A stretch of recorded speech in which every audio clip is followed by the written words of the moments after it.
배경에서 좀 궁금한 게 있는데요. 네. 벤니컷이 그렇게 모성에 대해서 중요성을 강조하게 된 그 시대의 배경, 아? 양육 환경, 부모가 키웠나 이런 정보가 제가 조금 궁금해요. 아, 그렇긴. 이거 지난 시간에 조금 하긴 했는데 벤니컷의 주 활동 시기는 2차 세계대전 종전 무렵서부터 한 20년이에요. 그때 영국 사회에는 전쟁 고아들이 되게 많았었고요. 되게 심각한 병리성을 갖고 있는 사람들이 정신분석이 되게 부각되던 시기예요. 그러니까 프로이디안이 신경증 치료 전문 학문으로서의 정신분석학이 이론으로는 더 이상 그런 사람들이 다 커버하기 어려운 그런 시기예요. 1940년대 후반부터 60년대 초까지 주로 활동했다. 어려운 전쟁 후 영국 사회 상황.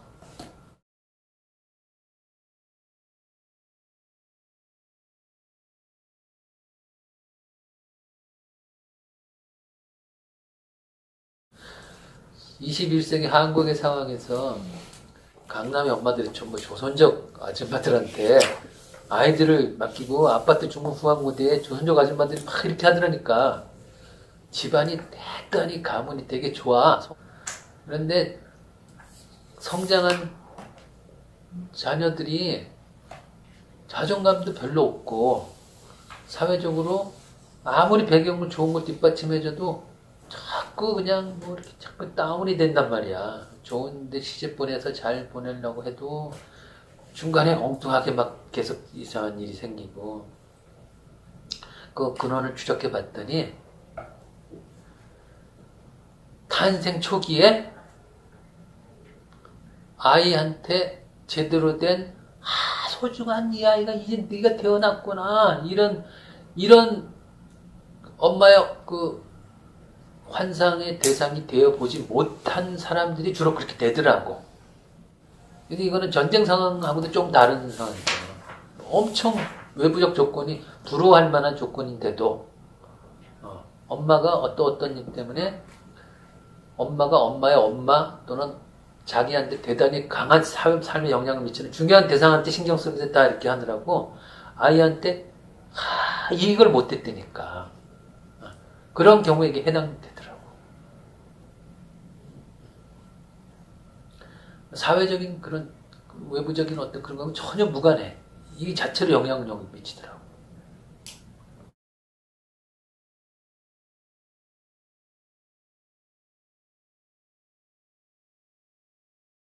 모름님 그 표현은 아주 윈니컷 이야기 되게 좋은 표현이야. 기절을 하셨구나. 내가 어렸을 때 이러저런 병을 많이 앓았거든. 사건 사고도 많았고 여기 막 몸도 많이 다치고 병도 많고. 그런데 어머니한테 정작 들은 얘기로는 너 낳고 내가 묵었던 병이 다 났어. 뭐 이런 좋은 얘기를 하는 거야. 넌 태어날 때부터 효자였다고 이런 표현을 하고. 근데 나 어렸을 때부터 뭔가 내가 사건 사고가 많았거든. 어머니가 뭔가 지금 너무 좋은 소리만 하는 게 의심스러웠어요.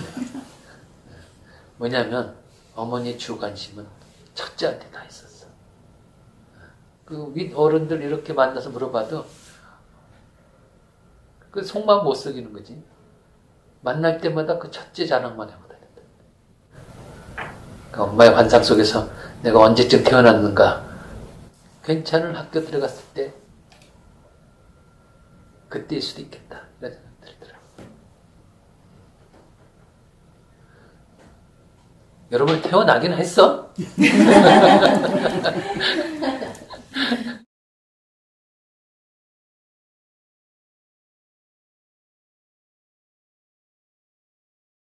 저희 엄마의 환상 속에서 저는요, 제가 아들을 낳았을 때 태어난 것 같아요.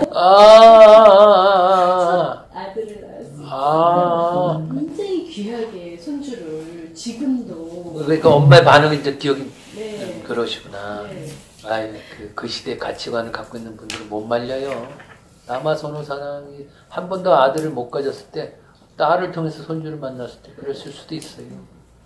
그 말이 아주 되게 실존적으로 들어와요. 와, 좀 쉬었다 할까요? 네, 좀 쉬었다 하죠. 오케이. 나온 개념. 자, 최초 환경, 최초 환경이 또는 최초 대상 관계가 그냥 그대로 아이한테 함임 내사돼서 아이의 정신성에 이런 영향을 미친다. 그랬을 때 절대 의존기의 최초 관계가 여러 가지가 있어요. 되게 많아요. 어떤 분은 이거 하나하나 설명하는데 진짜 뭐 몇 개월씩 걸리기도 하는데 아무튼 그냥 몇 주 동안 그래서 오늘은 두 가지만 엄마의 환상 능력과 일체적 모습 요 두 가지만 할 거예요. 요것이 형성되는데 문제가 생기면 요것이 잘 되면은 요러요러한 것이 생기는데 요게 문제가 생기면 인생이 또 피곤해져요. 자, 그래서 하여튼 기억도 나지 않는 시기, 그야말로 인생의 최초 시기. 페어비언도 최초 시기를 언급했고 클라인도 최초 시기를 언급했고 이 양반은 이 양반대로 또 최초 시기 언급하는 거예요. 절대 의존기. 유아의 그 정신의 성장을 돕기 위해서는 자신을 기꺼이 제공하는 엄마의 헌신이 필요하다. 아기의 연리 심리적인 여러 가지 몰두해가지고 정신을 몰두하는 거에 집중해가지고 유아의 욕구에 대한 정확한 이해와 반응을 해주는 엄마. 자, 이건 이제 일차적 모습 몰두라고 했어요. 다 이제 기억도 나지 않은 시기의 일이에요, 이게 다. 내가 임상에서 주로 만난 분들은 주로 이제 자기적 성격을 지닌 분들의 경우에 이 결핍이 많았어. 근데 이 자기적 성격을 지닌 분보다 더 심한 분들을 내가 또 이렇게 만났을 때 사회적 삶이 대단히 힘든 사람들이 있어. 그 중에는 가령 예를 들어서 공간 지각 감각 있잖아. 공간 지각 감각이 너무 없어가지고 대학을 나왔는데 그 집에서 나와가지고 학교까지 어떻게 가는지에 대한 보통 사람은 공간 감각이 있잖아. 몇 번 뭐를 타면은 어떤 과정을 거쳐서 어디에 도착한다. 그런데 중간에 그런 어떤 역을 거치는 거에 대해서 나이가 근 30이 됐는데 기억을 못해. 대학을 나왔는데도. 그래서 그 공간 지각력이 떨어지고 또 인간관계에서 결실도 없고 자꾸 그냥 감정적으로도 막 이렇게 요동치고 그런 좀 더 심한 경우 그런 분들도 여기에 이제 문제가 있는 거예요. 이 부분에 문제가 있었어요. 그래서 이분들이 바라는 게 한결같이 이런 거였다고. 분석관을 볼 때도 분석 관계는 사회적 관계잖아. 사회적 관계는 서로가 만족할 수 있는 관계인 거야. 상호 만족을 할 수 있는. 근데 뭔가를 지불하고 이렇게 계약 관계 이런 거 말고 이 엄마한테 전적으로 나를 위해서 오로지 헌신해주는 그 경험을 하고 싶은데 뭔가를 또 이렇게 뭘 지불하고 뭐 이러니까 그 느낌이 막 방해를 받는 거지. 방해를 받고 뭐 그것을 되게 많이 호소하는 분들이 또 이렇게 떠오르고 그래요. 뭐 자기적인 성격을 갖고 있는 분들은 뭐 거의 대부분 사람들로 하여금 자신에 대해서 계속 좋음을 채워주기를 바래. 그런 분들도 계속 신경 쓰게 만들고 채워주기를 요구하고 바라는 그 마음. 그게 가장 피곤한 게 배우자야. 예를 들어서. 그럴 때 이제 주로 배우자 관계 문제 때문에 오게 된 경우가 많아. 또 다른 유형으로는 중독증 있잖아. 중독증 중독증을 걸린 사람, 도박 중독, 성 중독, 하여튼 뭐 여러 가지 알코올 중독, 여러 가지 중독, 쇼핑 중독도 중독이야. 심하면 이걸 갖고 있는 사람도 근본적으로 1차적 모성몰두에 결핍이 있는 사람들이. 이게 뭐 쇼핑이라고 하는 게 다 뭔가 이렇게 담아내는 거냐, 백이든 코트든 뭐 하여튼 이런 뭔가 이렇게 담아내는 것은 다 엄마의 어떤 대리 표상이죠. 이게. 그래서 쓰지도 않을 건데 계속 그냥 사방 가득 채워놓고 쓰지도 않아요. 그냥 어떤 결핍 때문에 쇼핑하는 거지. 그것도 다 1차적 모성몰두의 결핍이 있다. 도박을 한번 해가지고 그 잘 나가던 내가 아는 사람이 완전히 풍지박산이 되는데 저 친구가 왜 저럴까? 근원의 초기 그 엄마가 직장 일을 하느라고 1년 동안 듬직한 안전한 그걸 못 해준 거지. 결국 도박 중독에 걸리고 헤어나지는 못해. 사방에서 뭔가를 자기를 위해서 쓰게끔 만들기도 하고. 초기 엄마한테서 그 제대로 헌신적으로 받지 못했던 걸 다 엄마 아닌 대상들한테 다 그거 하게끔 만드는 거지. 성중독도 마찬가지야. 성중독도 그냥 끊임없이 자기를 채워줄 것 같은 대상들을 찾아가지고 성적 관계를 맺는 것도 사실은 1차적 모성몰두의 문제가 있는 거예요. 거기에 뭔가 갑자기 단절이 있거나 결핍이 있거나 박탈이 있어서 그런 거예요. 예. 누군가한테 정말 제대로 이제 됐다 할 정도로 조건 없는 관계 있잖아. 분석 관계도 조건 관계라고 하는 것에 되게 불편함을 막 하고. 그래서 그런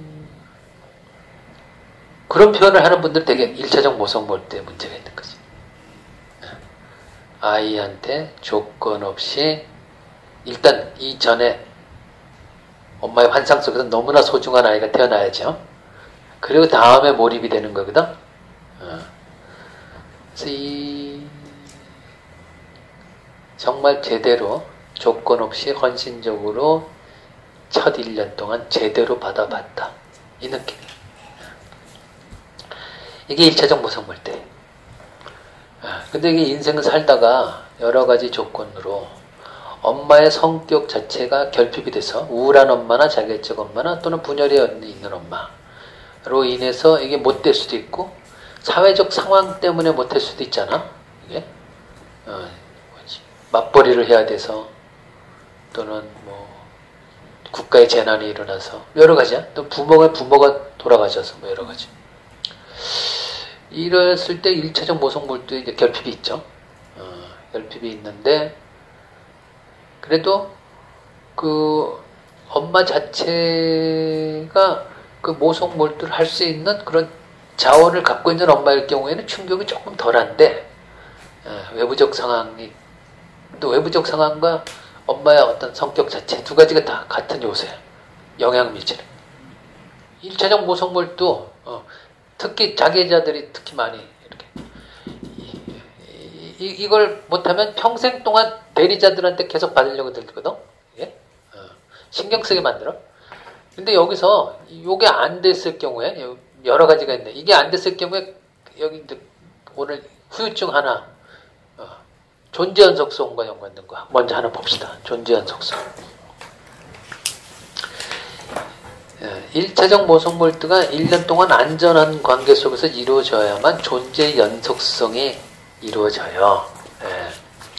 존재 연속성은 뭐 I am이라고 그래가지고 그냥 온전한 나로서 있는 그런 느낌이에요. 외부의 특별한 뭐 도움을 청하지 않고도 온전한 나로서 있는 느낌. 그런데 1차적 모성몰두가 제대로 첫 1년 돼야 이 느낌이 비로소 얻어지는 거야, 존재 연속성이. 근데 이게 안 되면 어떻게 되느냐, 이게. 안 되면. 위니컷이 이런 사람들 많이 대한 거지. 갑자기 혼자 남아졌다라고 하는 어떤 불안이 이렇게 죽을 것 같은 불안이 갑자기 몰려드는 거야. 혼자 있을 때. 그래갖고 집에 혼자 있다가 갑자기 그 모성몰두가 단절된 경험을 딱 하게 되면 불안해서 혼자 집에 못 있어. 그래갖고 그 불안을 해소해줄 그 대상한테 가야 돼. 그게 종교단체일 수도 있고 상담자일 수도 있고 하여튼 그 불안을 해소해줄 것 같은 그런 대상한테 가야 돼. 오케이? 하다못해 나이트클럽이라도 가야 돼. 왜냐면 혼자 있을 때 존재 연속성이 끊긴 경험이 일어나기 때문에 그래. 죽을 것 같은 혼자 고립불안이야. 그럼 뭐 하여튼 존재 연속성이 끊긴 그 사태면 이 정신도 첫 1년 초기 자아 기능도 거기서 딱 멈춰요. 하여튼 이 존재 연속성이 끊기면 그 연속성을 보충하려고 엄마의 결핍을 보충하려고 하는 행동들이 이제 계속 나오게 돼 있어요. 이럴 때 첫 1년은 나하고 타자에 대한 구분이 별로 없잖아요. 이게 그 환상이 곧 실제처럼 지각이 되고 환상 속의 불안이 곧 실제 불안으로 막 느껴지고 막 이런 것인데 이랬을 때 아까 얘기했던 뭐 그 쇼핑, 도박, 섹스 이런 중독 있잖아요. 중독. 그런 행동들이 와요. 그게 불안 때문에 오는 행동이야. 초기 모성몰두의 실패로 인한 존재 연속성이 끊겨서 나오는 그런 것들이에요. 그래서 그게 막상 사고, 쇼핑도 사고 나면은 쓰지도 않아. 불안해서 산 거기 때문에 이게 버지니아 울프 사례를 하나 예를 딱 들면은 이 버지니아 울프의 엄마가 심한 우울한 엄마였어요. 그래가지고 그 아이를 낳았는데 도저히 아이를 온전히 양육하기가 힘든 거죠. 절대 의존기에. 그래갖고 양육자한테 맡겼거든. 근데 이 여자가 아이를 키울 때 젖병을 공중에다 매달아 두고 그냥 이렇게 기계적으로 먹였대. 이렇게. 정말 조선적 부모들이 제대로 키울까? 이 잘 먹고 잘 살고 나는 외롭게 그냥 종살이나 하고 이럴 때 진짜 진심으로 키울까? 잘 생각해보라고. 기계적 양육을 해가지고 절대 의존기의 존재 연속성이 끊겨버렸어. 심리적으로 파산 상태가 된 거지. 그러니까 그 아이가 좀 이상해지니까 이게 정확한 건지 몰라도 이게 초등학교 초기인가? 아이가 말을 하기 시작하는데 애가 좀 불안해지니까 아버지가 있는데 엄마는 우울한 엄마고 아버지가 애가 이상해지니까 안 되겠다 싶었고 아버지가 관심을 갖기 시작한 거야. 근데 아버지가 좀 그 인텔이 무슨 학자인가 그래. 아무튼 좀 이렇게 지성인이야. 그래갖고 아이한테 이런 좀 그때 아이가 좀 이상해져서 관심을 보여줬어요. 그러니까 아버지를 내사했겠지. 우울한 엄마는 내사기 그러니까 이 우울한 엄마는 이미 내사되지. 그래갖고 아버지로부터 이제 지적 능력에 이걸 해가지고 글을 썼지. 이제 글을 쓴 거야. 근데 이 사람의 글 재능이 있어가지고 이제 그 세상에 이렇게 알려졌는데 항상 존재 영성성이 끊기는 정서적인 불안이 막 올라오는 거야. 그래갖고 나이가 됐는데 그럭저럭 그래도 외모도 깔끔한데 이제 남자도 못 새겨. 사람을 못 새기지. 관계를. 그러다가 이제 버지니아 울프의 글과 어떤 뭔가 이제 반한 남자가 하나 있었어. 결혼을 하자고 이제 청을 해서 섹스하지 않는 조건으로 결혼을 했어. 이 남자는 버지니아 울프한테 엄마가 결핍된 걸 줄 수 있는 남자였어, 사실은. 그래서 나름 그 버지니아 울프 하는 대로 다 따라가면서 버텨주고 견뎌주고 그랬는데 결국에는 존재 연속성이 끊겨서 오는 이 침입하는 불안을 못 견뎌서 자살을 했지. 하여튼 그 결혼 생활에도 여러 가지 문제가 있었는데 버텨줬다고 그러더라고. 근데도 끝내 절대 의존기에 형성되지 못한 존재 연속성의 끊김에 오는 죽을 것 같은 불안. 못 견뎌서 겨우 자살을 했어요. 우울한 엄마와 엉터리 양육자가 이렇게 무서운 거야. 그러니까 여러분도 나중에 이제 결혼 안 한 사람들 몇 사람 보이는데 애를 낳으면 첫 1년 위니까 공부하게 되면 이건 그게 평생 그 시기 얼마나 중요한 거야. 누구한테 맡기지 말고 자기 직접 키워야 돼. 존재원 속성에 끊긴 사례는 내가 이 임상에서 대단히 많이 만나게 돼. 이게 뭐냐면 대상 항상성에 끊긴 사람과 존재원 속성에 끊긴 사람 두 부류거든. 근데 이럭저럭 정서적으로 안정이 돼 있고 그럭저럭 사회성도 있고 인간성의 도덕성도 있어. 이런 경우에는 대상 항상성의 결함이 있는 거야. 대상 항상성은 첫 1년의 문제가 주 문제가 아니라 중간에 맡겨진 거지. 그래서 이렇게 쓱 이렇게 주로 보면은 엄마가 의무를 다하는 헌신적인 엄마이긴 한데 아이한테 어떤 무엇을 줘야 될지 읽어낼 수 없는 정서적 소통을 못하는 엄마 있잖아. 그런 엄마의 경우에는 그게 그럭저럭 사회 삶을 하는데 뭔가 좀 심하지 않아. 그런데 첫 1년 동안에 아이한테 일관된 양육을 베풀 수 있는 자아 기능도 분열돼 있고 정서 소통도 마비돼 있고 그 중간에 힘들어가지고 누구한테 맡긴다. 첫 1년 사이에 그런 경우에 존재원 소성이 끊기는 경우 심한 경우야. 이런 경우가 이제 버지니아 울프 사례에 해당이 되는 거지. 내가 임상에서 만난 사람들은 외적 조건들이 되게 좋아. 전부 정말 자랑할 만한 것들 다 갖고 있는 조건들을 갖고 있는데 딱 하나야. 근데 항상 체크하는 얘기야. 언제 맡겨진 적이 있느냐. 또는 그 시기, 아이가 감당할 수 있는 그 시기인데 뭐 어떤 경우는 일주일도 문제가 돼. 엄마가 일주일, 2주 뭐 이렇게 이것도 다 문제가 되는데 그 디테일한 걸 항상 기억을 못하니까 부모의 연장자, 부모 친척한테라도 알아보라고 확인하게 만들어. 그래서 그게 끊긴 경우에 다른 재능들이 되게 많은데 뭔가 이 중간에 딱 끊겨서 뭔가 알 수 없는 불안 이런 것 때문에 오는 경우들이 많아요. 존재 연속성이 끊겼다? 이런 경우는 진짜 심각해요. 이 사람의 자아에 분열된 부분이 반드시 있게 돼 있고 그것이 다른 재능이 많음에도 불구하고 그거 극복하는 것에 대해서는 정말 대단한 노력을 기울여야 돼. 이게 대단한 노력을 기울여야 돼. 근데 여러분 뭐 잘 아시다시피 인생이 요새는 그야말로 다양한 시각이 개발돼서 어떤 사람이 불안이 있거나 고통이 있거나 이 자체가 결함은 아니잖아. 문화를 만들어내는 많은 사람들이 그런 사람에 의해서 문화가 많은 예술이라든가 뭐 심리 분야에도 그런 사람들 많아.